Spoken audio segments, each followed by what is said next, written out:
단풍이 물들었을 때 색연필을 들고 동네를 걸으며 나뭇잎의 색 이름을 각각의 위치에 열거하고 풍경이 걸린 집들을 조사한 다음 그 소리를 동시문으로 시각화하고 동네에 사는 개들의 이름을 채워놓고 헬로윈에 호박 랜턴을 만든 집들만 도깨비 형상을 그려넣은 지도를 떠올려보자.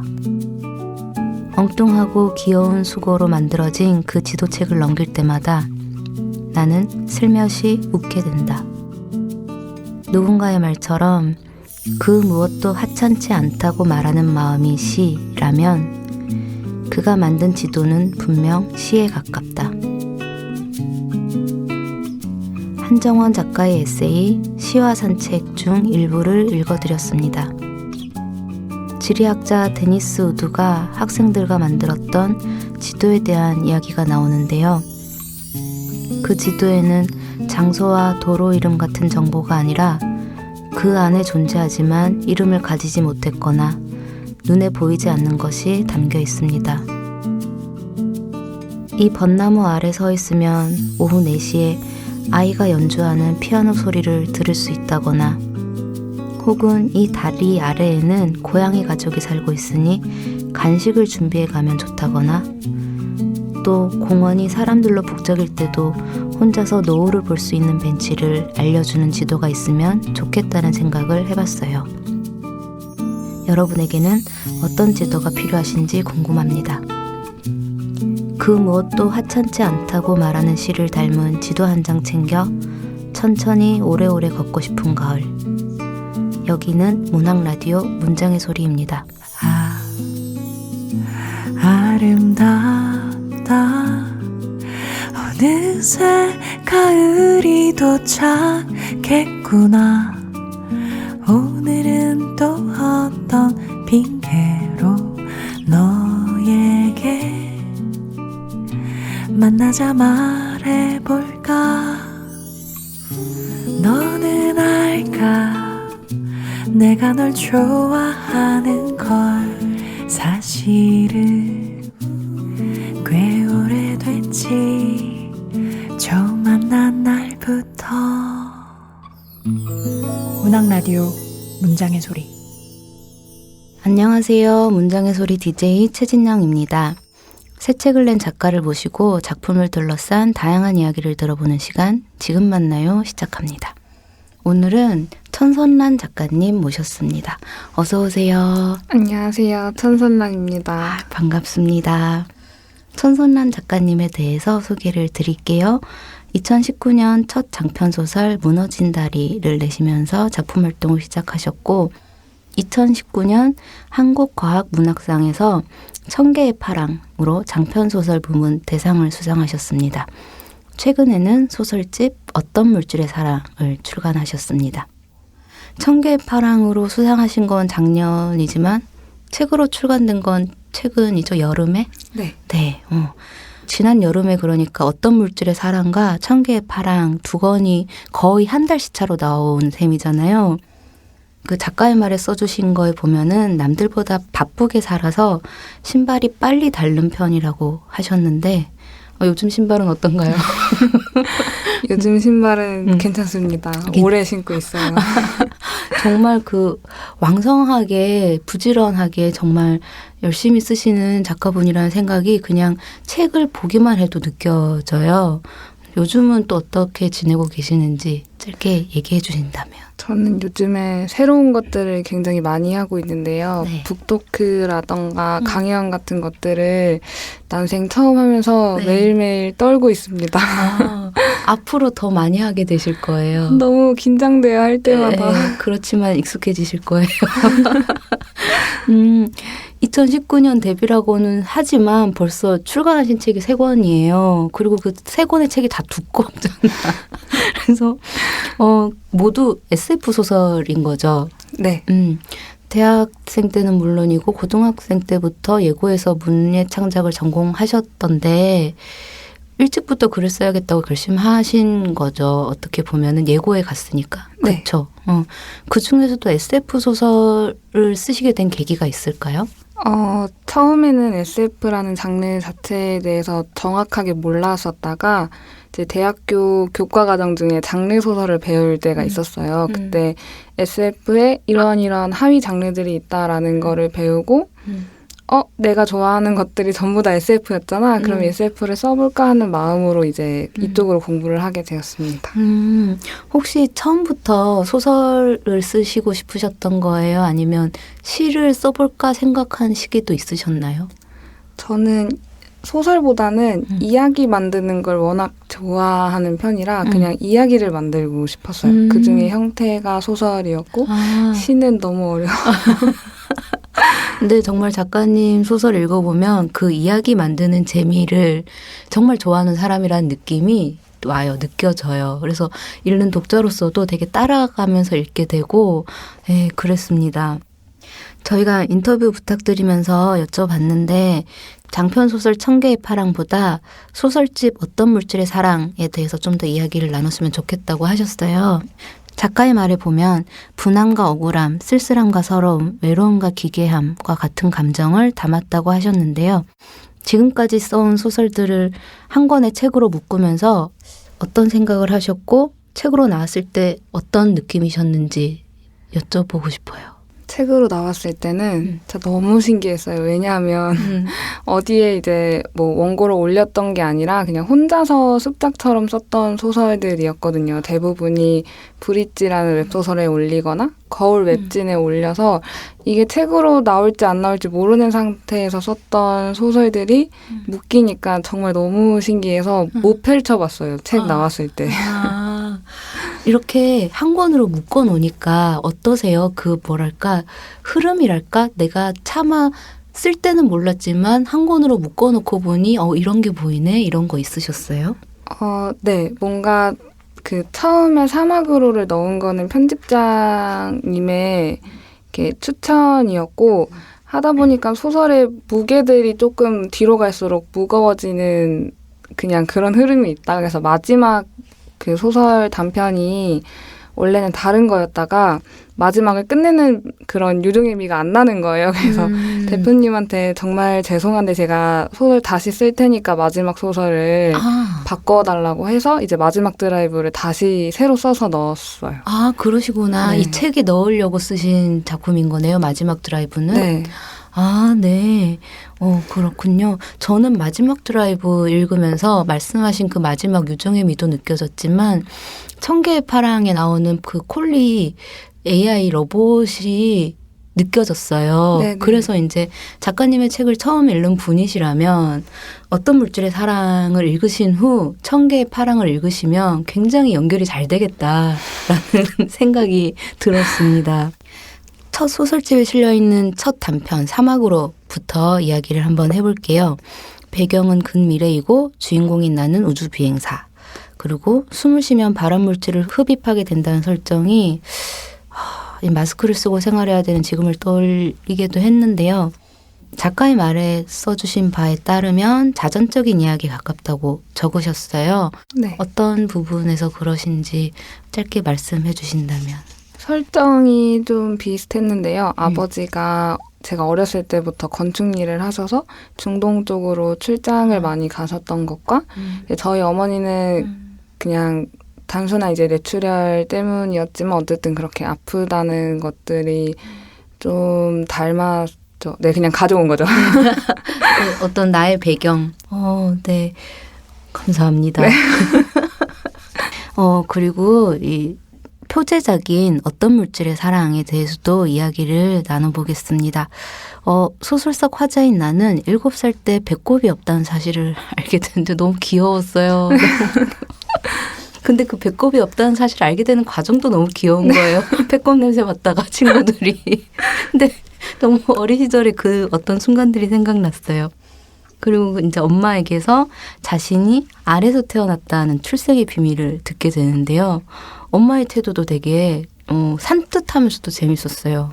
엄마는 왜 배꼽이 왜 있어야 되냐고 도리어 묻고 그러니까 원래 그런 게 어디 있냐. 세상에 원래 그런 건 없어. 당연한 건 없어. 라고 엄마가 얘기를 해주는데요. 작가님께서 하고 싶은 말이 담겨 있는 대사라는 생각이 들었어요. 네. 원래 그런 거 없어, 당연한 거 없어, 이런 어머님의 어떤 태도랄까? 어머님의 캐릭터는 어떻게 만드시게 되셨는지, 혹은 이 어떤 물질의 사랑이라는 소설을 쓰시게 된 계기랄까? 이런 거 말씀해 주신다면. 제가 이제 소설을 한참 쓸 때쯤이 저희 예고 친구들 말고 이제 인문계에 다녔던 친구들이 대학을 졸업하고 취업을 막 준비하는 시기였어요. 근데 저도 그래서 그 사이에 되게 방황을 많이 했거든요. 이제 대학교도 졸업했고 뭔가 일을 해야 될까 하는데 저는 이제 너무 소설이 쓰고 싶고 이런 생각들을 하다 보니까 되게 나이의 통과의례 같은 게 너무 많다는 게 느껴지는 거예요. 그래서 애들끼리 말을 할 때도 이 나이에는 이걸 하는 게 맞을까? 근데 원래 다 이렇게 하니까 그 나이 때는 그걸 해야지 이런 얘기들을 많이 하다가 먼저 그걸 깨야겠다라고 생각을 했거든요. 그래서 친구들이 무슨 고민을 얘기할 때마다 너가 하고 싶은 대로 해. 원래 그런 거 없어. 다 괜찮아. 뭐 어때? 이런 얘기를 습관적으로 주문을 걸듯이 하다 보니까 이렇게 사는 게 굉장히 좋더라고요. 그렇죠. 그래서 그 얘기를 하고 싶었어요. 당연한 게 없다라는 것들을. 지금 말씀해 주신 그 어떤 그 나이대의 통과의례라는 것이 되게 좀 저를 생각에 빠지게 하는데 결국 그것들에 얽매이다 보면은 글을 포기하게 되는 경우가 있는 것 같아요. 맞아요. 이 나이엔 이걸 해야 되는데 내가 지금 글을 쓰고 있나라는 어떤 번뇌에 빠지게 되면 내가 진짜 하고 싶은 것을 포기하게 되는 순간들이 있지 않나라는 생각이 들었습니다. 근데 이제 그런 순간에 어떤 작가님의 소설을 읽으면 되게 위로를 받고 용기를 얻을 수 있을 것 같아요. 그럼 너무 행복할 것 같아요. 내 인생은 내가 설계하는 거지. 맞아요. 왜 이 바깥에 있는 기준치에 왜 자꾸 나를 끼워 넣으려고 해서 일부러 불행해지는가. 네. 그런 생각이 들었어요.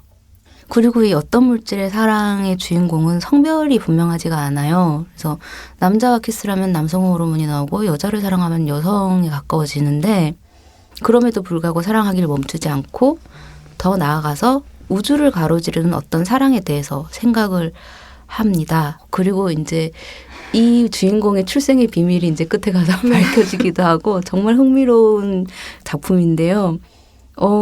작가님께서 생각하시는 진정한 사랑의 모습? 이런 거 여쭤봐도 될까요? 네. 우주를 가로지르는 외계인과의 사랑이라도. 이게 좀 거창하게 썼지만 반대로 말하면 지구에 내가 찾는 사랑이 없을 수도 있다 맞아. 이거거든요. 그래서 뭔가 약간 한동안은 좀 사랑이 질렸어요. 왜냐하면 뭐 어떤 영화나 드라마를 보든 그리고 대학교에서 친구들이랑 어떤 주제에 대해서 얘기를 하든 뭔가 사랑을 하지 않으면 가장 찬란했던 순간을 그냥 지나게 된다는 그런 뉘앙스로 얘기를 많이 하잖아요. 근데 실제로 나는 뭐 누군가가 꼭 그것도 이성을 사랑하지 않을 수도 있고 뭐 나의 취미를 사랑할 수도 있고 이렇게 정말 다양한 곳에 사랑을 분산시키는데 왜 꼭 어떤 인간의 형태에 다른 성별의 사랑을 해야만 진정한 사랑이 되는 걸까라는 난 거기에 흥미가 없는데. 네. 고민을 하다가 좀 재미없는데 내가 볼 때는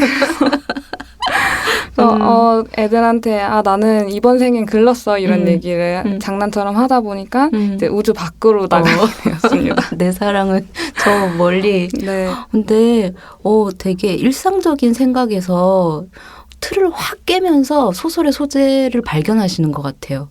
그러니까 그냥 보통은 이번 생엔 글렀어에서 끝날 텐데 나의 사랑은 외계에 있을 것이다라고 틀을 한번 확 깨는 순간 소설이 탄생하는 것 같아요. 그래서 그 사유의 과정을 제가 배우고 싶습니다. 그런 생각을 했거든요. 와, 어떻게 이런 소재를 생각을 했지? 이런 소재로 글을 쓸 생각을 하셨지? 라는 생각을 작품을 읽을 때마다 들었어요. 근데 지금 말씀을 들으니까 그 과정이 약간 느껴지는 것도 같고, 좀 더 넓게 생각을 해야겠다라는 또 배웠습니다. 방금 이제 이야기가 이어지기도 하는데 SF물은 어쨌든 뛰어난 상상력을 바탕으로 이야기가 펼쳐지죠. 그래서 우리와 다른 세상 이야기라고 여길 때도 있는데 작가님의 소설은 현실과 동떨어져 있는 이야기가 없어요. 다. 그래서 단단히 발을 땅에 붙이고 있는 그런 현실 인식과 사유가 바탕에 깔려 있는 것이 굉장한 개성이고 장점이라고 생각이 드는데요. 여기에 실린 아주 짧은 소설 너를 위해서라는 소설은 낙태죄 폐지에 관한 이야기라고 밝히셨고 현실적이고 사회적인 이야기들을 SF적인 상상력으로 엮어 나가시는 그 과정이 궁금했거든요. 그러니까 그렇게 딱 생각이 퍼뜩 드는 건지 아니면 생각을 거듭하다 보면 그런 것이 나오는 건지. 몇몇 소설들은 좀 일부러 비꼬고 싶어서 계속 이렇게 공부를 하면서 생각을 여러 차례 거치는 경우가 많았던 것 같아요. 특히 이 소설은 너를 위해서는 긴 글을 좀 잘 못 읽잖아요, 사람들이. 그래서 짧은 글로 좀 임팩트 있게 확 좀 치는 소설을 쓰고 싶다라고 생각을 해서 오히려 다른 단편 소설의 내용을 짤 때보다 더 오래 걸렸어요. 아, 그러셨구나. 정말 그 너를 위해서 같은 경우도 정말 뒤통수를 확 근데 세게 치고 가는 소설이었어요. 근데 이렇게 긴 글도 잘 쓰시고 이렇게 짧은 초단편도 잘 쓰시고 타고나신 것 같아요. 그리고 또 이제 두 하나라는 소설이 들어있죠. 이 작품집에. 그 작품에 대해서도 얘기를 해볼까 합니다. 동아시아 상공에 정체 모를 물체가 나타난 뒤에 남성들이 좀비와 비슷한 집단으로 전염이 되는 혹은 변이가 되는 세계인데 그래서 살아남은 여성들의 공동체, 그 여성들의 전투에 대해서 쓴 소설이에요. 작가의 말에서 쓰셨던 감정들 중에 분함과 억울함 같은 감정들이 잘 드러난 소설이 이 소설이 아닌가라는 생각이 드는데 어떻게 구상하시게 된 소설인가요? 두 하나? 제가 그 작가의 말에서도 아이돌에 대한 얘기를 썼는데요. 저는 학창 시절을 떠올리면 애들이랑 쉬는 시간에 머리 이렇게 산드라박 투애니언 활동할 때 이렇게 묶고 애들 뛰어다니고 이랬던 것들이 많아요. 사실 좀 전부라고 해도 과언이 아닐 정도로 그렇게 굉장히 영향을 많이 받은 세대인데 좀 이제 충격적인 사건들이 연이어 발생했을 때 되게 새벽에 좀 눈물이 나더라고요. 그래서 뭔가 나를 힘나게 해줬던 그 어떤 언니들이죠. 저보다 나이가 많으니까. 그들이 왜 이제는 없지? 나는 그들 덕분에 즐겁게 이렇게 자랐는데 왜 그들은 이 세상을 포기했어야만 했을까라는 생각을 좀 많이 했고 그때 처음으로 말 섞어보지 않은 타인의 죽음이 너무 서러운 거예요. 그리고 그 죽음 이후에도 계속 입에 오르내리는 것들이 되게 썩 좋지는 않았었고 그랬을 때 좀 어차피 이렇게 계속 누군가에게 회자될 거라면은 나도 잊지 말아야겠다라는 생각을 했고 그래서 쓰기 전에 정말 고민을 많이 했어요. 내가 과연 이런 얘기를 해도 될까? 이런 걸 많이 했지만 생각 끝에 근데 내가 하지 않으면 누가 하지? 누구나 다 하는데 나도 해야 되겠다라는 생각이 들어서 좀 쓸 때도 그렇고 다 쓴 후에도 그렇고 원고를 넘긴 후에도 그렇고 진짜 고민을 굉장히 많이 했던 소설이었어요. 두 하나라는 네. 작품이 그러시구나. 그래서 여기 작가의 말에 보면 두 하나는 서글펐던 새벽에 몇 번이나 생각했던 문장을 옮겨 적을 이야기가 필요해서 구상하게 되었다. 라고 이제 써놓으셨는데 방금 해주신 말씀이 그런 부분인 거네요. 네. 네. 맞아요. 두 하나 읽으면서는 그런 느낌, 서글픈 느낌이 많이 들었어요. 근데 이제 저는 그런 부분이 놀라운 거죠. 그것들을 어떻게 그 외계 생명체가 나타나서 남자들을 모두 전염시키고 인류의 멸종을 꿈꾸며 이렇게 확장될 수가 있구나. 이런 게 되게 전 놀라웠습니다. 장편소설 1000개의 파랑 책 날개에 있는 작가 소개가 인상적이었습니다. 식물이 주류가 되고 인간이 비주류가 되는 지구를 꿈꾼다. 작가적 상상력이 무엇인지에 대해 늘 고민했지만 언제나 지구의 마지막을 생각했고 우주 어딘가에서 일어나는 일들을 꿈꿨다. 라고 쓰셨어요. 그래서 작가님 작품에는 인간들이 주류로 지구 위에서 살면서 저지른 많은 만행들에 대한 이야기들이 베이스로 깔려 있다는 느낌이 들거든요. 어떠세요? 우리 지구의 미래 생각해보시면 어떠세요? 저는 암울합니다. 아무래도. 네. 네. 생각해보면 저는 81년생이거든요. 네. 근데 제가 초등학교 1, 2학년 때도 뭐 지구가 아파요. 뭐 이런 식으로 환경 포스터 그리는 수업이 있고 그랬어요. 생각해보면 내가 어릴 때도 환경 오염에 대한 문제에 대한 인식은 어른들이 다들 있었는데 활동하지 않았던 거예요. 네. 그리고 그냥 그런 포스터 그리기 한번 하는 걸로 뭔가를 했다라고 생각을 했던 것 같아요. 어른들이 아이들에게. 정작 그래서 우리는 환경이나 뭐 동식물이나에 대해서는 교육을 전혀 받지 못했고 오히려 개발, 성장 네. 이런 거에 대한 교육만 계속 받고 제가 어른이 된 거잖아요. 이제. 그러고 나서 돌아보니까 이제 망해버린 거야. 늦었죠. 이제 어떻게 할 거야? 라는 생각이 들더라고요. 나는 왜 그것에 대해서 교육조차 받지 못했는가에 대한 생각을 요즘 저는 많이 해요. 작가님은 어떠세요? 언제 처음 이런 인간이 지구에 저지르는 만행에 대해서 딱 생각을 하시게 된 계기 같은 게 있으신가요? 진짜 상투적인 이미지일 수도 있지만 저는 북극곰이 얼음 위에 서 있는 사진이 되게 많이 떠돌아다니잖아요. 북극이 다 녹아가지고. 근데 그 사진만 보다가 그냥 북극곰이 살아갈 곳을 잃고 있어요라는 문구만 보다가 어느 날 어떤 기사의 뒷줄로 이 얼음 위에 있는 북극곰은 어떻게 되었을까라는 이렇게 기사 같은 게 있었어요. 그래서 아마도 이 북극곰은 자신이 쉴 수 있는 다른 대륙 그런 얼음을 찾기 위해 헤엄치다가 익사해 죽었을 것이다라는 말을 보고 좀 굉장히 충격을 받았어요. 왜냐하면 살 곳이 없어서 익사를 한다는 게 무슨 이야기지? 우리는 지금 다 땅을 밟고 있는데 그때까지만 해도 기후 위기라는 것들이 뭐 해수면이 높아져요 이런 정도였잖아요. 근데 그게 아마 한 거의 2010년쯤 봤던 기사니까 10년 전 기사라.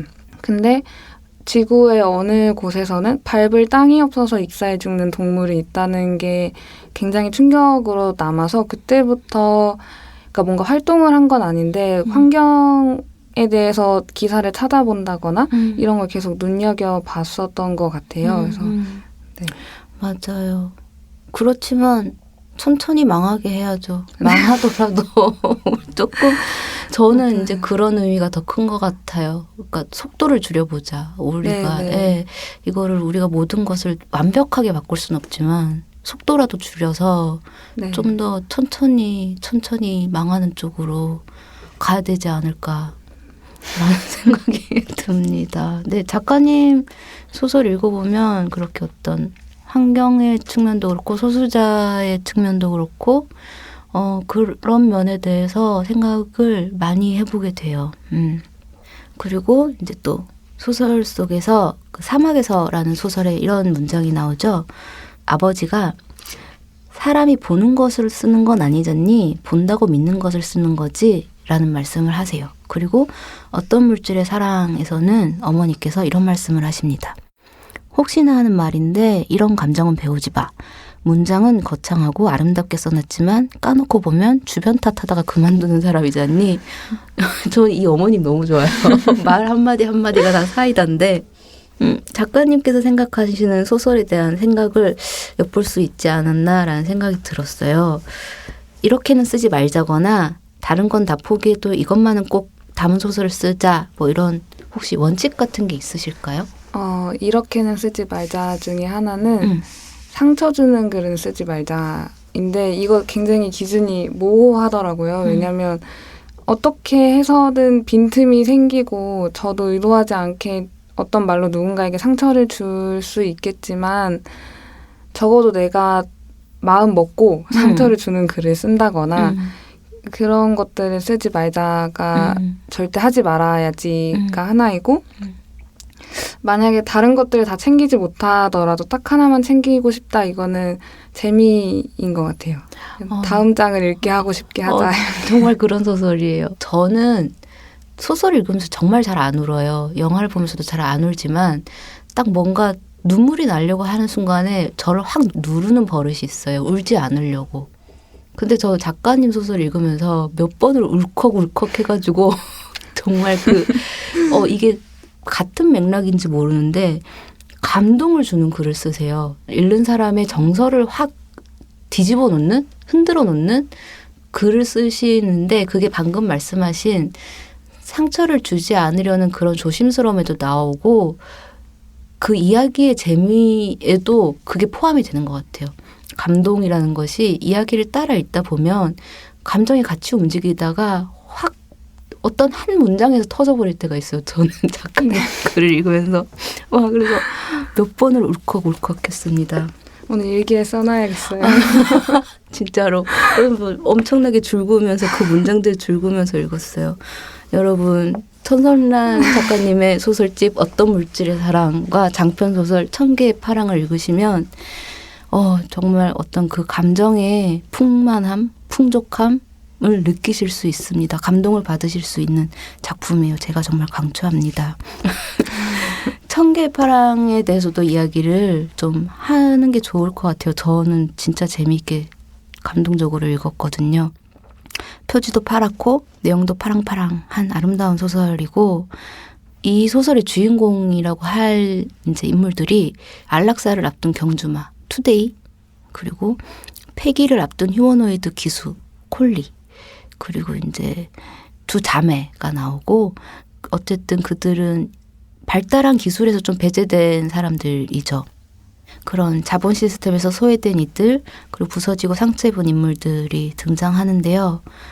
작가님께서 이제 하신 말씀 중에 우리는 모두 천천히 달리는 연습을 해야 한다.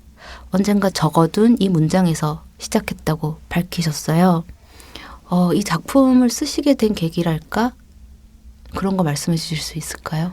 네, 그 두 가지 이유가 있었는데 어쨌든 그런 외부 사건으로는 하나는 제가 이제 부평구청역 쪽에 살아요. 근데 거기에 이제 GM대우 자동차 그 공장이 있는데 지금은 아니지만 한 작년이랑 재작년까지만 해도 시위랑 농성이 끊이질 않았어요. 왜냐하면 해고된 사람들을 이제 다시 복직시켜달라는 의미의 그런 시위였는데 자동차는 속도를 내는 우리가 그런 발명한 가장 좋은 발명품이잖아요. 근데 그런 자동차를 만드는 곳에서 사람들이 자신의 생계를 잃고 그걸 되찾기 위해서 소리를 치는데 다 못 들은 척하고 있는 것들을 집에 갈 때마다 들었거든요. 그래서 그것 하나와 또 한 가지는 이제 저희 어머니가 이제 휠체어를 타시는데 요즘 서울에 굉장히 좋은 것들 많이 생기잖아요. 되게 와 미래다 이렇게 말할 정도로 많은 것들이 생기는데 요즘에는 그런 거를 볼 때마다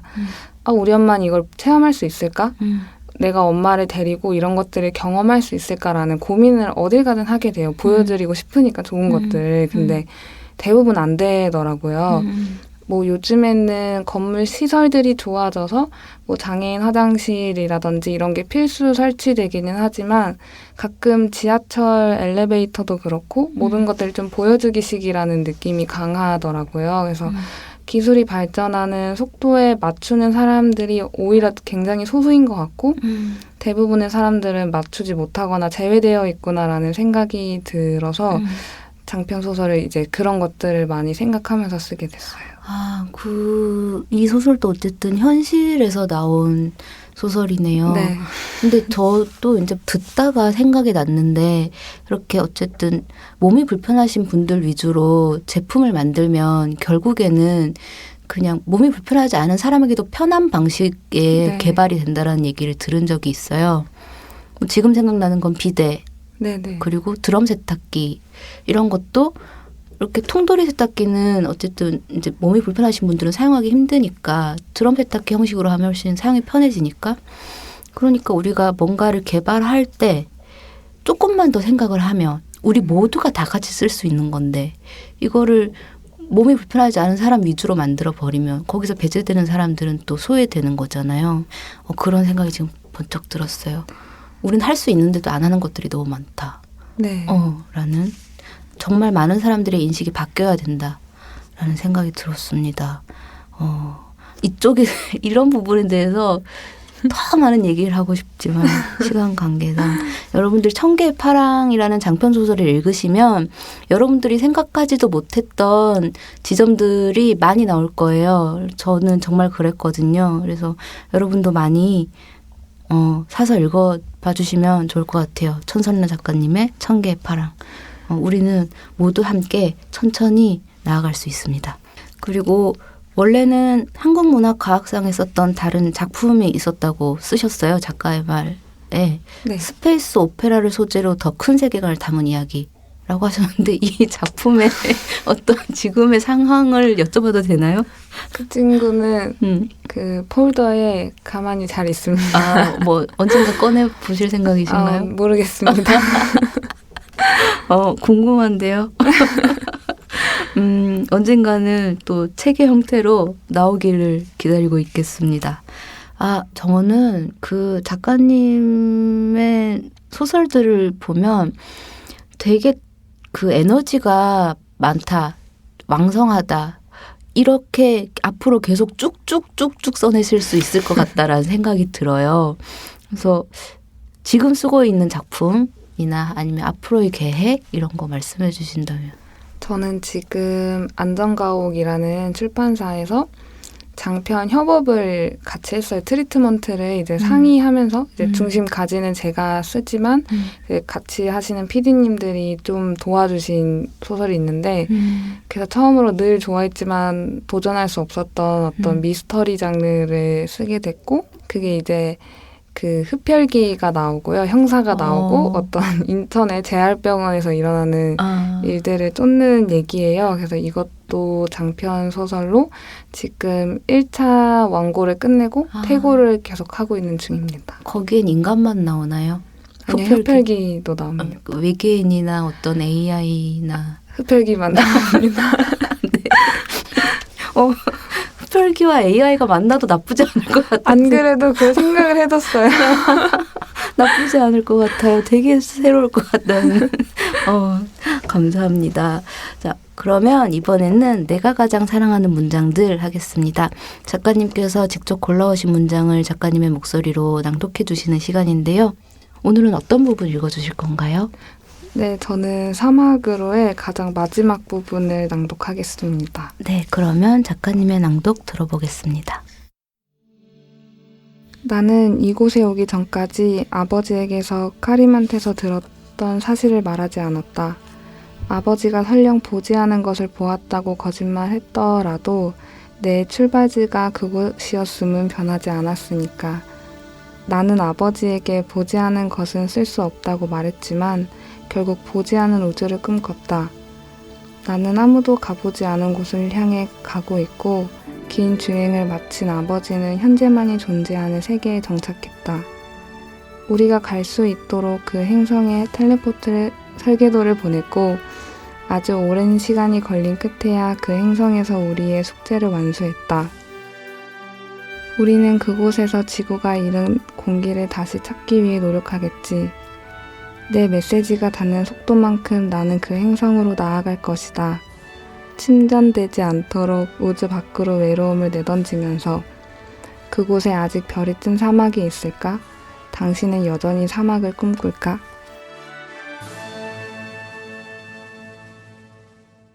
네, 감사합니다. 이 부분 읽어주신 이유가 있다면?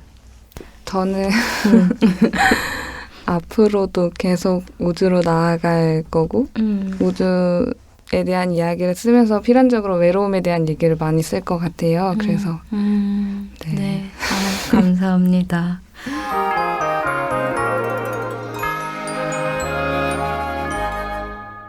그러면 지금 만나요의 마지막 코너 마이 페이보릿 하겠습니다.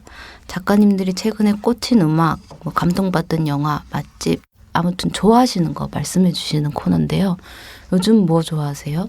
저 어제 영화를 봤는데 그 삼진그룹 영어 토익반? 네. 맞나요, 제목이? 삼진그룹. 영어 토익반. 네네. 너무 재밌는 거예요. 저도 소문 자자하더라고요. 그래서 한동안은 이 영화 덕질을 할 예정입니다. 아, 네. 어떤 부분이 그렇게 재밌으셨어요? 그냥 일단 배우들이 너무 연기를 잘하고 매력 있게 나왔고요. 그리고 좀 영화가 길어요. 거의 2시간이 좀 넘는 시간이었던 것 같은데 사이다가 될랑말랑 하거든요. 내용이 계속. 네. 근데 저는 그 부분이 정말 좋았어요. 간질간질 네. 하구나. 네, 저도 꼭 챙겨서 보도록 하겠습니다. 삼진그룹 영어 토익반. 네. 이제 마무리를 해야 될 시간인데 저는 작가님의 작품 하나하나에 대해서 사실은 다 얘기를 해보고 싶었어요. 저는 검은색의 가면을 쓴 새라는 이 소설도 정말 흥미롭게 읽었거든요. 어떻게 이런 생각을 할 수가 있지?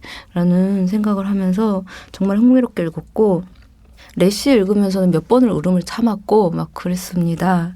그래서 천선란 작가님의 어떤 물질의 사랑과 천개의 파랑이 정말 많은 분들에게 사랑을 받고 널리 읽혔으면 좋겠어요. 그래서 사람들이 동물과 자연과 뭐 그런 것들에 대해서 좀 생각을 해보면 좋겠고 그런 기회를 가지면 좋겠다는 생각도 들었습니다. 여러분 천선란 작가님의 작품들 많이 사랑해 주세요. 저 그럼 이제 끝으로 아쉬운 마음을 담아서 작별 인사 대신 가벼운 질문 하나 드릴 건데요. 네. 작가님에게 외계인이라 어딘가에 있을 나의 사람. 외계인이요? 정말 있었으면 좋겠고요. 있겠죠. 꼭 있어야 될 것 같고 인간이 아닌 다른 지적 존재에게 인간을 설명할 수 있는 유일한 존재가 외계인이잖아요. 그래서 나중에 외계인을 만났을 때 우리가 우리를 좀 덜 부끄럽게 막 행성 하나를 파괴한 인류가 아니라 좀 이렇게 모든 걸 좀 다 챙기고 가는 그런 생명체로 소개가 되었으면 좋겠습니다. 네, 멋진 대답이었습니다. 감사합니다. 오늘 저희 문장의 소리에 나와주셔서 정말 감사드려요. 혹시 뭐 하지 못한 말씀이 있으시다거나 아니면 뭐 마무리 인사 남겨주신다면. 저는 정말 덕심으로 최진영 작가님의 소설을 정말 좋아하거든요. 그래서 너무 꿈 같은 시간이었습니다. 저도 꿈 같은 시간이었습니다. 오늘 나와주셔서 정말 감사합니다.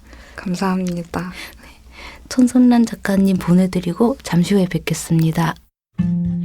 오후에 따뜻한 햇살 자꾸 당신을 데리고 오네.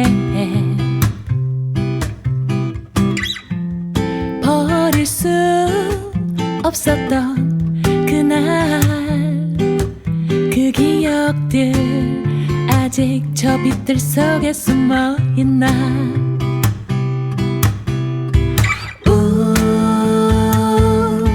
괜찮나요?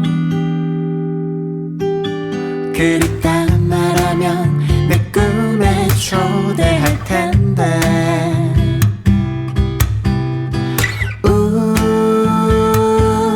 괜찮나요? 그립단 말해요. 오늘 그대를 초대할게. 문장의 소리.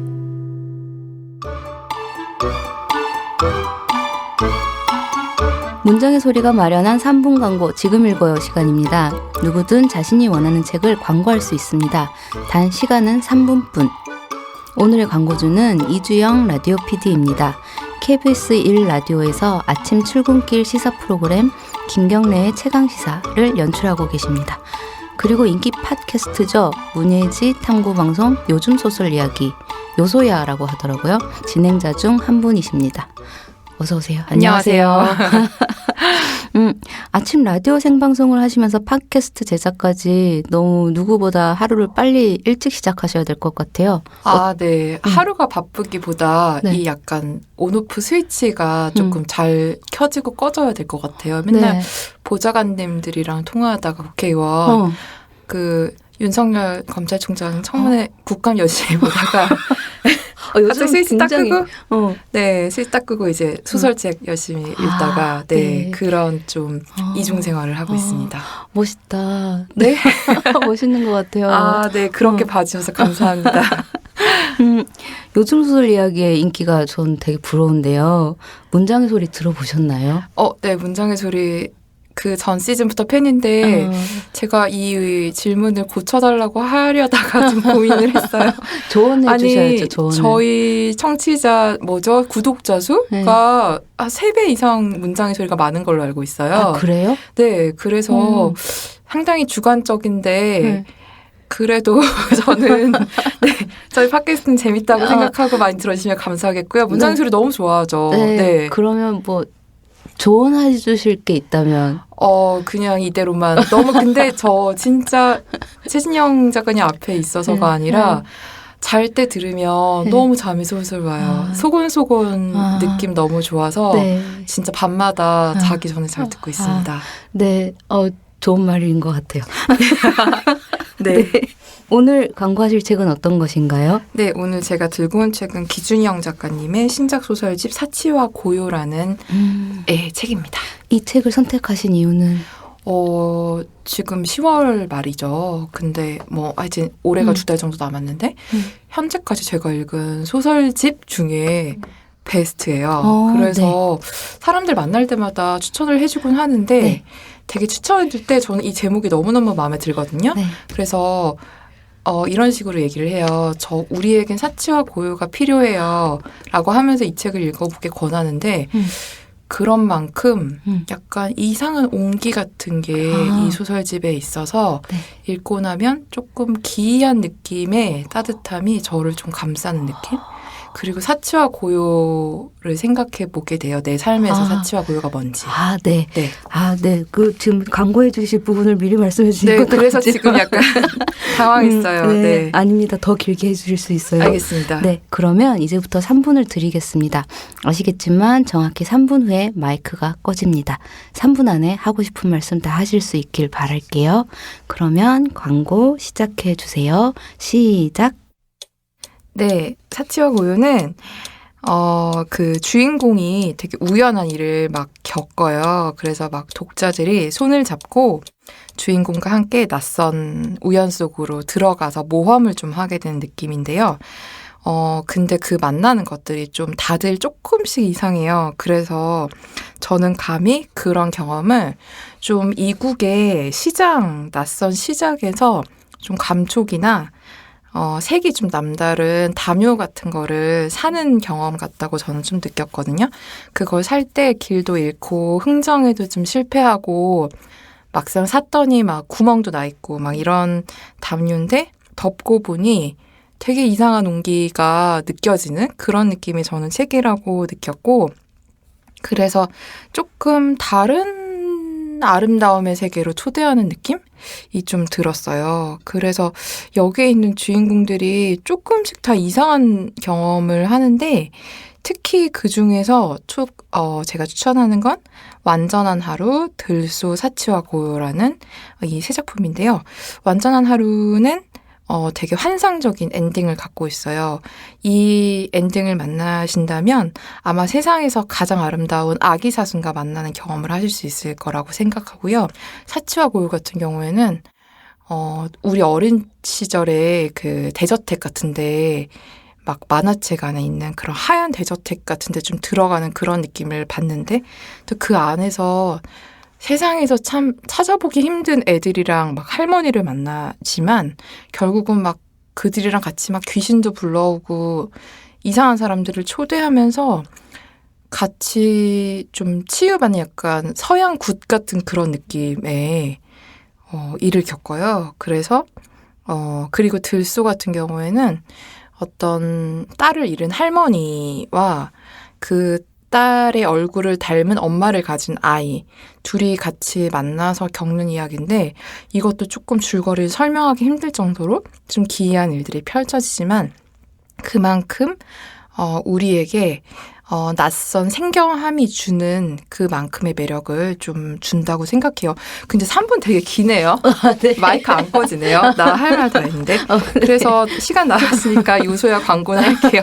저희가 1주년 특집으로 기준영 작가님이랑 기준영 함께 읽기를 했어요. 그래서 거기서 사치와 고요 소설집에 나오는 소설 사치와 고요와 유미를 소개를 했는데 정말 재밌고 기준영 작가님의 이야기를 들으면 이거 뭐지 했던 것들 궁금증 다 해소할 수 있으시고 특히 유미라는 저는 여기 실린 아주 짧은 단편인데 너무 좋았던 게 여러분 요소야 요즘 소설 이야기도 많이 사랑해 주세요. 네. 이주영 PD가 소개한 기준영 작가의 소설집 사치와 고요. 때로 낮에 넘어졌던 자리가 어떤 문장을 쓰게 되리라는 예감 같은 것이었음을 밤이 되기 전에 알아차립니다. 라는 작가의 말처럼 넘어진 자리, 무언가를 잃은 빈자리에서 시작된 소설들 많이 사랑해 주세요. 많은 관심 부탁드릴게요. 3분 광고 지금 읽어의 문은 누구에게나 열려 있습니다. 광고를 원하시는 작가분들 그리고 독자분들은 문장의 소리 대표 메일로 신청해 주세요.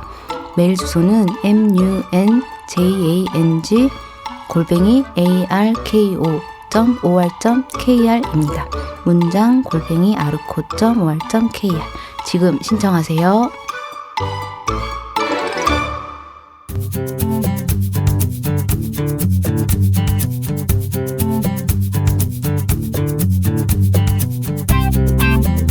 문장의 소리 2부 작가들의 수상한 취미생활 본업인 글쓰기 외에 전문가 못지않은 방대한 지식을 자랑하는 작가들의 취미생활에 대해서 이야기 나눠보는 시간입니다.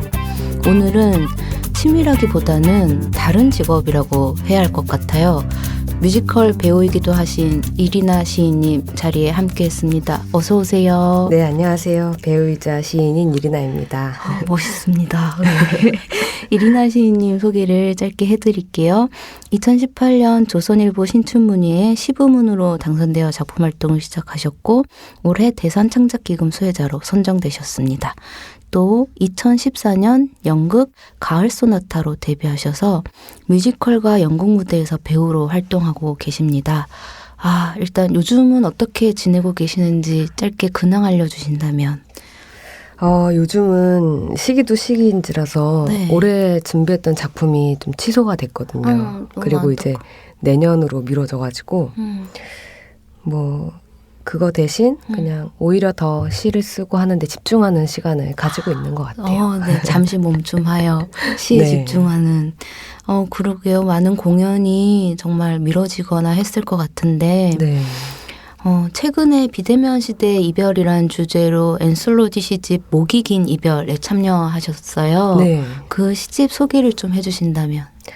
이 책이 발견이라는 문예지에서 만들어진 엔솔로지 시집인데요. 네네. 그 문예지에서 이제 활동하시는 시인분들이 다 모여서 7주년을 기념하는 것으로 특히 또 이 언택트 시대에 더 글을 읽는 사람들이 많아질 수도 있고 그런 것을 생각해서 이렇게 기념으로 만든 거였어요. 네. 그래서 저는 이제 이 책을 읽으면서는 이 언택트 시대야말로 이별을 글로 표현하는 것이 정말 더 가까워진 시대가 아닐까 이런 생각을 좀 하게 된 것 같아서 여기에 되게 많은 다양한 시세계를 볼 수 있으니까 좀 읽어보시면 좋을 것 같습니다. 네, 여러분. 목이 긴 이별이라는 엔솔로지. 네. 저도 한번 읽어보겠습니다. 근데 정말 이 코로나19 시대가 되면서 출판 시장은 좋아졌다는 얘기를 제가 어딘가에서 들어가지고 그런 것 같아요. 저도 더 많이 사서 읽는 것 같아요. 그래서 왜냐하면 도서관도 갈 수가 없는 상황이고 맞아요. 예전에는 도서관에서 많이 빌려보셨다면 그렇죠. 그런 얘기를 들어서 더 많은 책들이 더 많이 팔리면 좋을 것 같아요. 네. 이리나 시인님의 또 다른 직업인 뮤지컬 배우로서 무대 위에서 삶에 대한 이야기를 들어봤으면 하는데요. 배우로 데뷔하신 게 훨씬 빠르세요. 네. 그죠? 시를 원래 쓰셨던 건지 아니면 연기를 하시다가 시를 쓰신 건지 그 과정을 말씀해 주실 수 있나요? 사실 시랑 연기랑 그냥 계속 같이 해왔던 것 같은데 정말 뭔가를 더 일찍 시작한 게 뭐냐라고 생각하면 시가 아니었나 하는 좀 생각은 들어요. 왜냐면 그 아무것도 안 시켜도 네. 그러니까 누가 뭘 해라라고 하지 않아도 혼자 스스로 했던 거는 시였던 것 같거든요. 그 시작이. 글쓰기가 그게 좋죠. 네. 그러니까 뭐 노래 같은 거는 갑자기 제가 막 한다기보다는 뭐 음악 수업도 있었고 어릴 적부터 근데 어릴 적부터 시 수업이 있고 이런 건 아니었잖아요. 근데 저도 모르게 뭐 힘들고 이럴 때 보면 진짜 꼬마 같은 글씨로 나 혼자 막 내 힘든 걸 막 써보겠다고 그런 걸 보면 아 시가 먼저가 아니었을까 이런 생각은 좀 드는 것 같아요. 아, 시는 언제부터 쓰셨어요? 그냥 뭐 구체적인 시기가 아니더라도. 첫 번째 만남은 네. 초등학교 1학년 때인가? 제가 그때 한참 어깨에 구멍 뚫려서 종이로 이렇게 꽂아서 옷을 입히는 종이 인형이 유행하고 네. 있었어요. 네, 알아요. 저희들만 아는 막 약간 그런. 네. 근데 그걸 너무 가지고 싶어서 엄마한테 졸라서 이제 용돈을 받은 거죠. 네. 용돈을 받아서 애들이랑 이제 그걸 서점에서 팔더라고요. 그때 이렇게 동네 문고 뭐 이런 데서 팔았는데 딱 처음으로 이제 서점을 들어갔는데 책이 이만큼 쌓여 있고 그때는 뭐 한글도 그렇게 막 잘 읽지도 못하는 상황이니까 이게 뭐지 하면서 막 보다가 제 키에 딱 맞는 얇은 책들이 막 꽂혀 있는 데가 있는 거예요. 네. 근데 거기서 막 말도 예쁘고 표지에도 막 꽃무늬도 그려져 있고 이래서 이게 뭐지 하고 펼쳤더니 또 다행히 글씨가 적은 거예요. 여백이 되게 많고 이거는 내가 좀 읽을 수 있겠다. 그리고 그냥 그게 너무 좋고 저를 위한 페이지 같은 막 약간 그런 느낌이 들었어요. 그래서 시와의 첫 만남. 네. 그래서 이게 시가 뭔지도 모르면서 종이인형 사겠다고 막 모아온 돈으로 시집 한 권을 사서 집에 갔었거든요. 헐, 그 시집 무슨 시집인지 말해줘. 그게 이제 뭐 내가 당신을 사랑하는 거 당신은 알지 못합니다라는 그 되게 수전 폴리스 슈즈의 약간 사랑 시집 이렇게 이어진 거였어요. 네. 근데 이렇게 막 꽃자수가 막 그려져 있는 시집이었거든요. 근데 그냥 그 초등학교 때 그게 너무 예쁘고 내가 읽을 수 있을 것 같고 이래서 그냥 매일매일 그거를 읽고 무슨 뜻인지도 모르는데 혼자만 막 이렇게 낭만에 빠져 있고 막 이랬던 종이 인형을 눌렀어. 네. 시집이. 아, 재밌습니다. 네. 시가 훨씬 더 전에 있었던 거네요. 그쵸? 네, 그쵸. 아, 그래도 뮤지컬 배우로 활동을 하시다가 시인이 되신 셈인데, 네. 뮤지컬 배우에서 뮤지컬 배우 겸 시인이 된 후에 달라진 점이 있을까요, 혹시? 이제 30이 넘었으니 경제적으로는 내가 쓴 글을 돈을 받고 할 수 있구나 뭐 이런 거가 좀 크게 달라진 것 같고 원고료가 들어온다. 네, 고려 그리고 이제 공식적으로 내 시가 이제 책에 실려 나온다 이런 거였는데 되게 재밌는 건 배우들 사이에 이제 가잖아요. 그러면 사람들이 얘 시인이야 라고 얘기해요. 네. 그리고 시인들 사이에 가면 얘 배우야. 난 뭐지?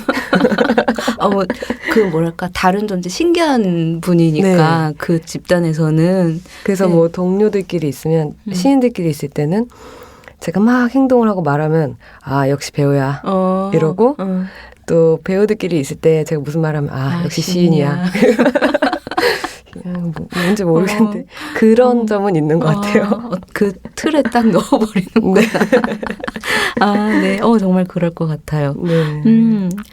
신춘문예 당선 소감을 보면 뮤지컬 무대에서 화려한 무대가 아니라 공연 끝난 무대의 쓸쓸함이 제게는 시였습니다.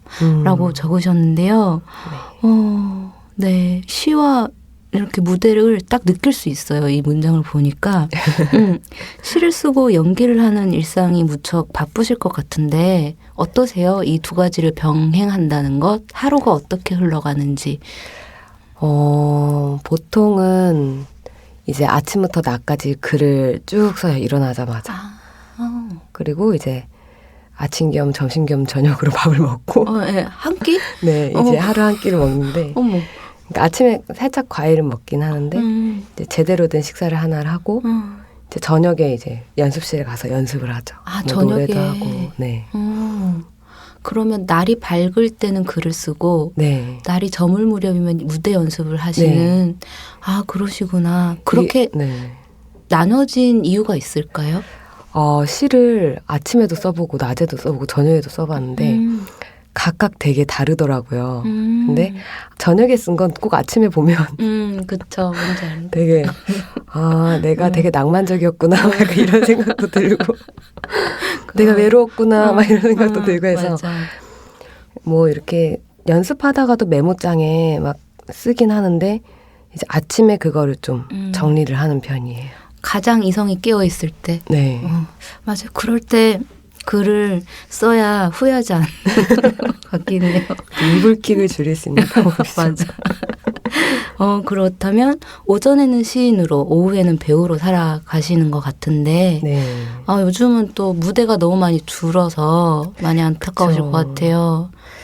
그러니까 제 친구들은 대부분 이제 가수나 배우니까 행사도 많이 취소되고 뭐 공연도 당연히 취소되고 해서 물론 이제 요즘은 낭독 공연이나 이렇게 실황 영상 이런 걸 하긴 하는데 이제 매회 그 즉흥적으로 소통하고 이렇게 살아있는 감흥을 느끼는 게 없어진 거잖아요. 그쵸. 그러니까 그게 좀 힘든 것 같아요. 관객의 즉각적인 반응. 네, 그 무대에서 그냥 순간순간 교감했던 것들이 이제 없어지니까 그게 제일 안타깝긴 한데 그래서 사람들이 요즘에 막 안 읽던 책도 있고 앨범도 만들고 맞아요. 그런 것 같아요. 장점을 찾아 하는 시대입니다. 네. 그렇다면 이리나 시인님의 뮤지컬 연기에 대한 사랑이 어느 정도인지 알아보기 위해서 질문 몇 가지를 준비했습니다. 제가 읽어드리는 내용을 잘 들으시고 yes 또는 no로 대답해 주시면 됩니다. 네. 준비되셨나요? 네. 시작하겠습니다. 처음 맡았던 배역의 대사를 아직도 기억한다. 예스. 몸이 아픈 역할을 맡으면 실제로 아프다. 예스.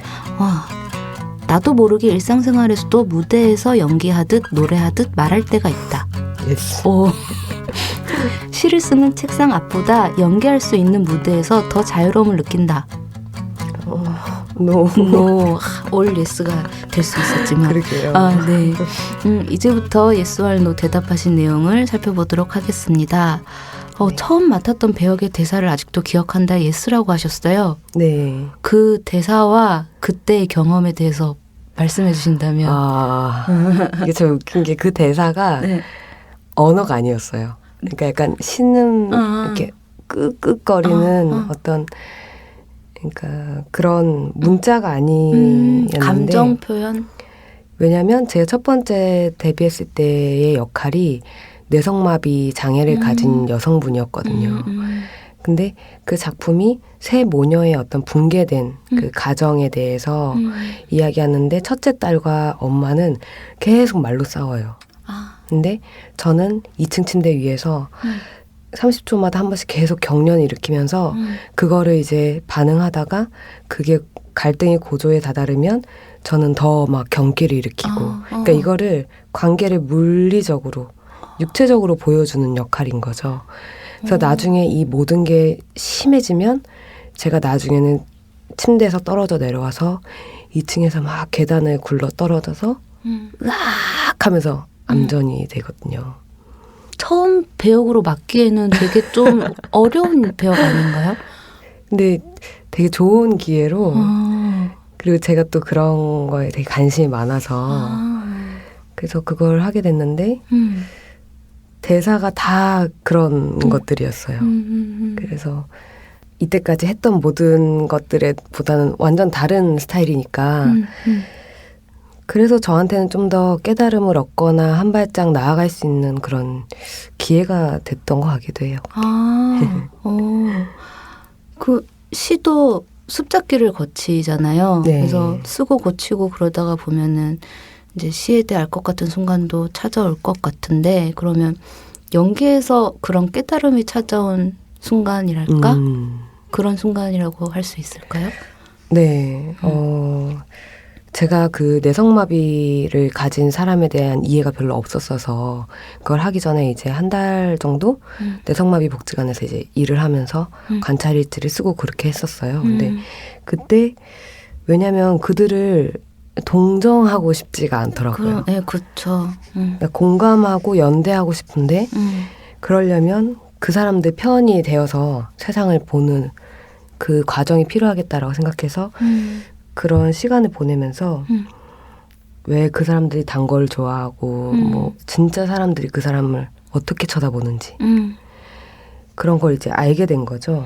그 과정을 지나서 무대에 올랐는데 그렇게 쭉 공연을 하다가 마지막 2회 공연이 끝난 날 제가 갑자기 저도 모르게 끝났다 라고 하는 거예요. 왜냐면 몸이 너무 막 멍투성이에 너무 힘드니까. 근데 그 말이 나오는 순간 제가 엉엉 울기 시작했어요. 그러니까 저는 솔직히 그 매 휠체어석에 누가 오진 않을까.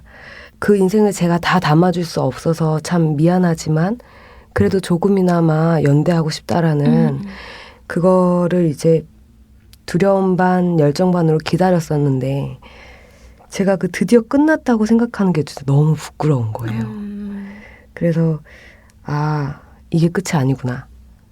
그래서 뭐 후원도 시작하고 뭐 이렇게 했는데 최종적으로 그 당시에 연기라는 게 끝이 없는 삶을 이해하는 거 아닐까 이런 생각을 하면서 그때 좀 그런 깨달음을 겪기 시작했던 것 같아요. 이 배역이 끝났다고 해서 끝이 아니다. 네. 나에겐 또 다른 시작이 될 수도 있다는 네. 느낌이네요. 뭔가 끝없는 삶에 대해서 그럼에도 불구하고 내가 시작하겠다라는 그 용기를 배우는 게 아닐까 뭐 이런 생각도 많이 했던 것 같아요. 네, 되게 좋은 말씀을 지금 들어서 네, 감사합니다. 방금 말씀하신 것처럼 어떤 역할에 몰입을 하면 그 역할에 젖어서 캐릭터도 이제 바뀐다는 얘기도 들었는데 네. 배우로서의 직업병 같은 게 있을까요, 혹시? 그 저랑 얘기해 보셔서 아시겠지만 뭔가 이렇게 바디랭귀지가 많고 리듬감이 있어요. 그리고 말씀하실 때 이렇게 운율이 막 이렇게 있고 맞아요. 그리고 이제 상황 설명하거나 하면 네. 저도 모르게 상대방을 이제 모사를 하거나 행동을 자꾸 기억하려고 하거나 그러니까 그 사람의 특징이나 이런 걸 저도 모르게 직업적으로 자꾸 캐치하려고 그거는 하는 건 있는 것 같아요. 글을 쓰는 입장에서도 많이 도움이 될 것 같아요. 네, 시를 되게 쓰실 때도. 많이 도움이 되죠. 되게 닮은 부분이란 또 생각이 드네요. 시 쓰기와 연기는 닮은 맞아. 지점이 많은 것 같다는 생각이 또 지금 듭니다.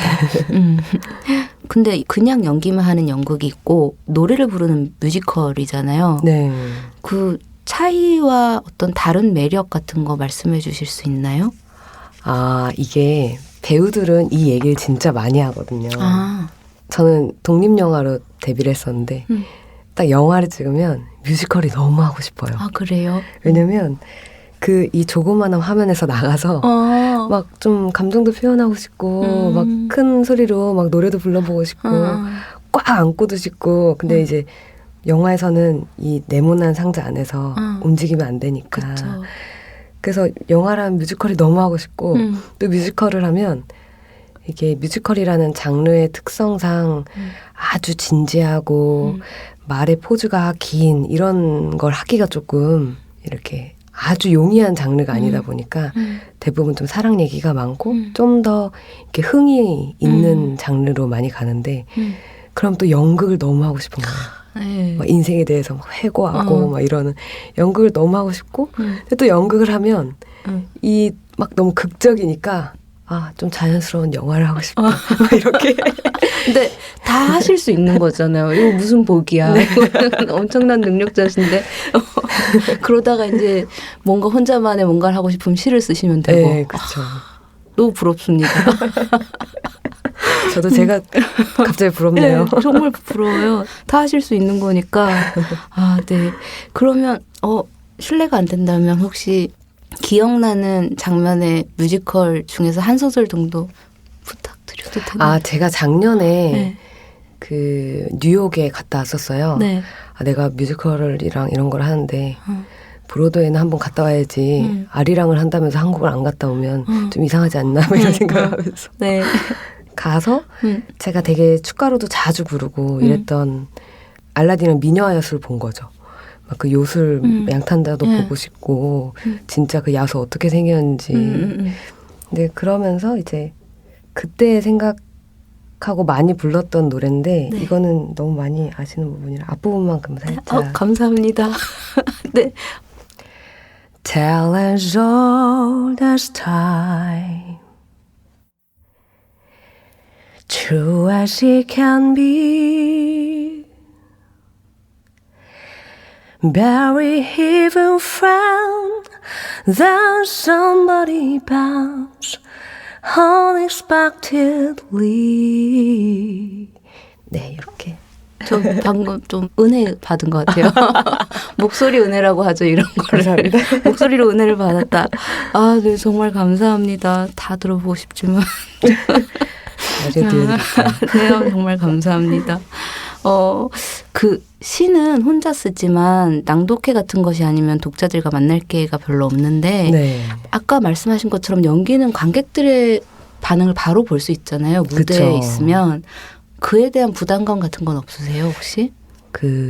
처음에는 좀 있었어요. 그리고 막 그들이 이렇게 무표정하거나 뭐 졸거나 그런 걸 보면 내가 진짜 이상하게 하나? 아니면 나는 연기를 그만해야 되나? 막 이런 생각도 해보고 네. 그랬는데 이제 어느 날 제가 진짜 오늘 공연은 정말 안 좋았구나 이렇게 생각을 했는데 끝나고 어떤 분이 왜냐하면 줄곧 화난 표정으로 저를 보고 계셨거든요.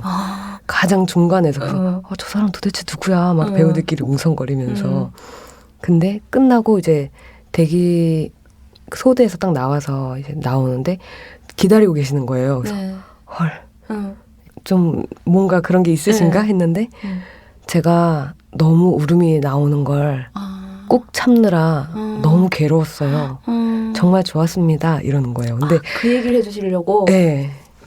근데 그때 약간 빵 하는 생각이 들더라고요. 그래서 내가 그냥 믿고 나는 내 할 일만 해야겠다. 그래서 그 다음부터는 좀 그런 거는 좀 없어진 것 같아요. 관객이 무표정이어도 내 연기가 나빠서가 아니다. 그냥 그 사람도 최선을 다하고 있는 걸 믿는 거죠. 그도 울음을 참고 있는 것이다. 약간 정신승리 같은데. 좋은 경험이셨을 것 같아요. 네. 시를 쓰는 자유로움과 무대에서 느끼는 자유로움과 어떤 차이점이 있는지 또. 확실히 차이점이 있는 것 같아요. 그러니까 이게 시를 쓸 때는 최고의 자유가 있고. 또 뜻밖의 대답. 네. 그냥 고칠 수 있으니까. 네.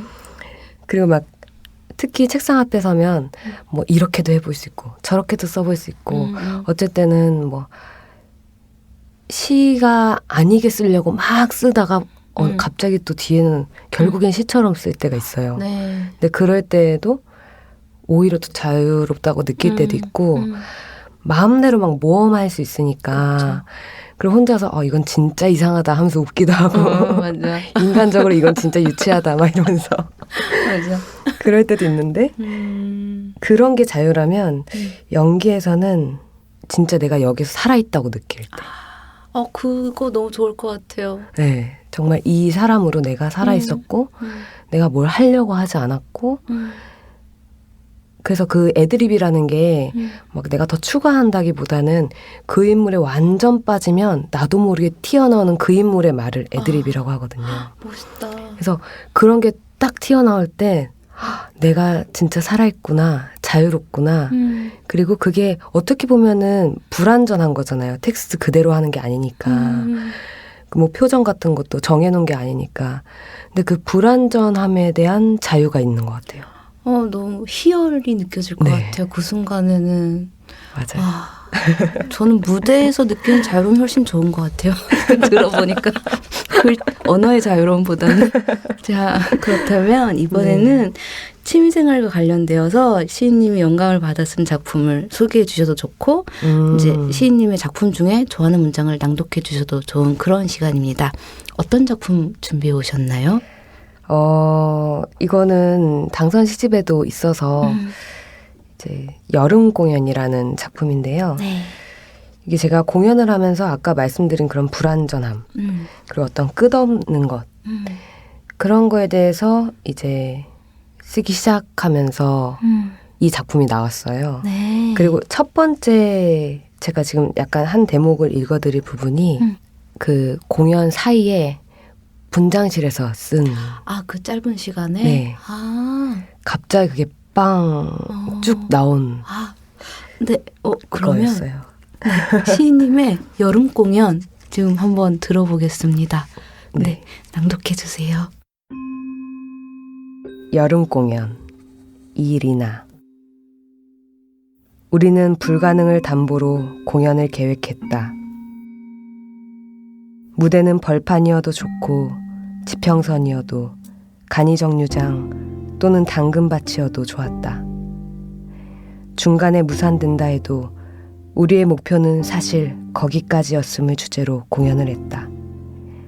빈 의자가 있는 데면 어디라도 좋았다. 네, 여기까지. 아, 네, 감사합니다. 와, 공연 그 막과 막 사이에 분장실에서 쓰신 네. 와, 멋있습니다. 진짜 이 시인으로서의 삶과 배우로서의 삶이 섞인 순간이잖아요. 네, 그렇죠. 멋있다. 이렇게 혹시 무대 위에서 혹은 무대가 끝난 후에 시적 영감을 받아서 쓴 시가 또 있으세요? 뭐 양동이 같은 것도 그렇고 그러니까 노래 연습을 하는 과정 중에 쓴 것도 되게 많고 그리고 한 인물 좀 제가 노역을 한 적도 있어요. 할머니 역할을 그때 이제 뭐 이렇게 찰나 뭐 이런 작품들 같은 경우는 그랬을 때 그 노인이 되었을 때 어떤 그런 것들로 쓰게 되죠. 말씀을 듣다 보니까 연기를 하면서 시를 쓴다는 건 되게 두 역할에서 주는 시너지랄까? 네. 그게 굉장히 클 것 같아요. 그래서 막 뭐 하나만 할 수가 없는 그쵸. 게 있어요. 어떤 역을 맡았느냐에 따라서 시가 바뀔 것 같고. 네, 맞아요. 네, 같이 하시는 게 되게 좋은 작업이라는 생각이 네. 들고 아까 말씀하신 낮에는 시를 쓰고 밤에는 연습을 하신 그 삶도 굉장히 조화롭다는 생각이 또 막 지금 듭니다. 감사합니다. 아유, 벌써 시간이 이렇게 다 돼가지고 네. 혹시 이제 앞으로의 작품 활동 계획도 좋고 이제 연기 계획도 좋고 앞으로의 계획 말씀해 주신다면. 그냥 솔직히 바뀌는 건 없는데 그냥 저는 이대로 계속 사는데 정말 그 말대로 그 배역과 이 시에서의 저의 화자 이 두 개가 서로 계속 악수를 했으면 좋겠어요. 혹시 에세이 써보실 생각 없으세요? 저 에세이요? 되게 멋있는 게 나올 것 같은데 연기하시면서 시인으로서 사는 삶에 대한 에세이가 어디 지금 출판사 관계자분들 들으시면 기획 한번 해주세요. 저는 굉장히 괜찮은 에세이가 나올 거라고 생각을 합니다. 네. 앞으로 계속 연기 활동과 시인으로서의 삶을 이어나가시겠다는 계획과 저는 다양한 방식으로 글쓰기도 충분히 좋을 것 같다는 생각이 이 시간을 통틀어서 들었습니다. 감사합니다. 끝으로 나에게 무대란 땡땡이다 정의 내려주신다면? 저에게 무대란 네. 끝없는 안녕이다. 끝없는 안녕. 처음에 안녕도 있고 끝에 안녕도 있고. 되게 슬프지만 희망적이네요. 네. 아, 네, 감사합니다. 오늘 그 문장의 소리 작가들의 수정한 취미생활에 참여해 주셨는데 어떠셨어요? 혹시 하지 못한 말씀이 있으시다거나 인사말 해주신다면? 글쎄요. 근데 너무너무 좋았고 그리고 이제 요즘 계속 집에 있다 보니까 누가 저한테 질문을 하는 적이 없잖아요. 아, 그쵸. 네, 이렇게 여쭤봐 주셔서 저도 저를 좀 돌아보면서 내가 그래도 이렇게 살고 있구나. 되게 멋지고 되게 부러운 삶이 라고 저는 감히 말씀을 드리고 싶습니다. 감사합니다. 오늘 나와주셔서 정말 감사합니다. 네, 저도 감사합니다. 문장의 소리 이제 마칠 시간입니다. 지금까지 연출 박소란, 구성작가 정선인, 방수진, 저는 최진영이었습니다. 일주일 잘 보내시고 다음 주에 다시 만나요. 감사합니다.